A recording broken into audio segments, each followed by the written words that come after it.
Good evening students வந்து பார்த்தீங்கன்னா எல்லாருக்கும் ஒரு பெரிய ஸ்பெஷலான ஒரு குட் ஈவினிங்ப்பா. ஓகேங்களா? ஸோ இனிய மாலை வணக்கம். அதாவது வந்து பார்த்தீங்கன்னா ஸ்டூடெண்ட்ஸ் மத்தியில் இருக்க ஒரு பெரிய டவுட் என்னென்னா 10ஆம் தேதி திறக்க போகிறாங்களா இல்லை ஒரு வாரம் கழித்து 18ஆம் தேதி திறக்க போகிறாங்களான்ற டவுட்டு பெருசாக இருக்குது. ஏன்னு வந்து பார்த்திங்கன்னா காலையில் வந்து பார்த்திங்கன்னா வெயிலும் சுருன்னு அடிக்குது. ஸோ சாயந்தரம் டெம்பரேச்சர் அதிகமாக இருக்குது, வெயிலோட இதுவாக இருக்குது. ஓகேங்களா? மாலைக்கு அப்புறம் வந்து பார்த்திங்கன்னா மழை பெஞ்சு கிளைமேட்டு சில்லுன்னு இருக்குது. ஸோ இந்த மாதிரி டெம்பரேச்சர் காலையிலையோ மாலையிலையோ மாறி மாறி இருக்கிறதால சூழ்நிலை எப்படி ஆகும், ரீஓப்பன் எப்படி ஆகுன்ற கன்ஃபியூஷனில் நிறையவே இருக்குது. ஸோ அதை பற்றி தான் நான் சொல்ல போகிறேன். ஓகேங்களா? ஃபஸ்ட்டு என்னென்னு வந்து பார்த்திங்கன்னா இப்போ வரைக்கும் பள்ளிக்கல்வித்துறையில் என்ன சொல்லியிருக்காங்கன்னா தள்ளி வச்சுருக்கோம், 10ஆம் தேதிக்கு தான் நாங்கள் தள்ளி வச்சுருக்கோம், 6ஆம் தேதியிலேருந்துன்னு சொல்லிக்கிறாங்களே தவிர 10ஆம் தேதி கட்டாயம் திறக்கப்படும்னு சொல்லவே இல்லை. ஓகேங்களா?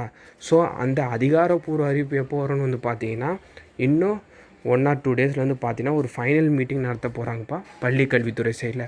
அந்த மீட்டிங்கை பொறுத்து தான் வந்து பார்த்திங்கன்னா ஃபைனல் டிசிஷன் வரும் ஸ்கூல் ரீஓப்பன் எப்போன்னு.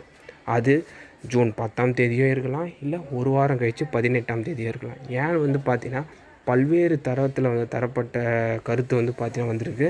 சிலர் வந்து பார்த்திங்கன்னா ஒரு வாரம் கழித்து திறக்க சொல்லியிருக்காங்க, சிலர் 10ஆம் தேதி திறக்க சொல்லியிருக்காங்க இப்போ. ஓகேங்களா? ஸோ அது மட்டும் இல்லாமல் மாணவர்கள் காலையில் போயிட்டு தான் சாயந்தரம் வராங்க. அப்போ வந்து பார்த்திங்கன்னா டெம்பரேச்சர் அதிகமாக இருக்குது, அதுக்கப்புறம் மாலையில் டெம்பரேச்சர் கம்மியாயிடுது. ஸோ இதனால் வந்து பார்த்திங்கன்னா ஒரு வாரம் கழித்து பள்ளிகள் தள்ளி வைக்க வாய்ப்பு இருக்குது.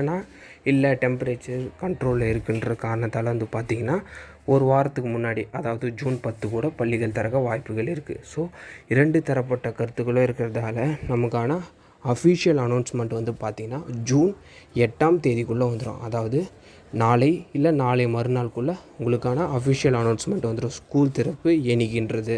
ஸோ அதில் மாற்று கருத்து கிடையவே கிடையாது. ஸோ அதை வந்து பார்த்திங்கன்னா ஸ்கூல் ரீஓப்பன் எப்போது, ஸ்கூல்ஸ்லாம் வந்து பார்த்திங்கன்னா ரொம்ப நாள் மூடி இருந்ததெல்லாம் அதை க்ளீன் பண்ணி ஸோ அந்த அரேஞ்ச்மெண்ட்ஸ் எல்லாமே எல்லா ரூல்ஸ் அண்ட் ரெகுலேஷனும் பள்ளிக்கல்வித்துறையில் நாளை அல்லது நாளை மறுநாள் வெளியிட்டுருவாங்க. ஸ்டூடெண்ட்ஸ் யாரும் வரி பண்ணிக்காதீங்க. ஸோ ஹாப்பியாக இருங்கப்பா. ஓகேங்களா? மறக்காமல் வந்து பார்த்தீங்கன்னா இந்த அப்டேட்டை உங்கள் ஃப்ரெண்ட்ஸ் அண்ட் ஸ்டூடெண்ட்ஸுக்கு மறக்காமல் ஷேர் பண்ணிடுங்கப்பா. ஓகேங்களா?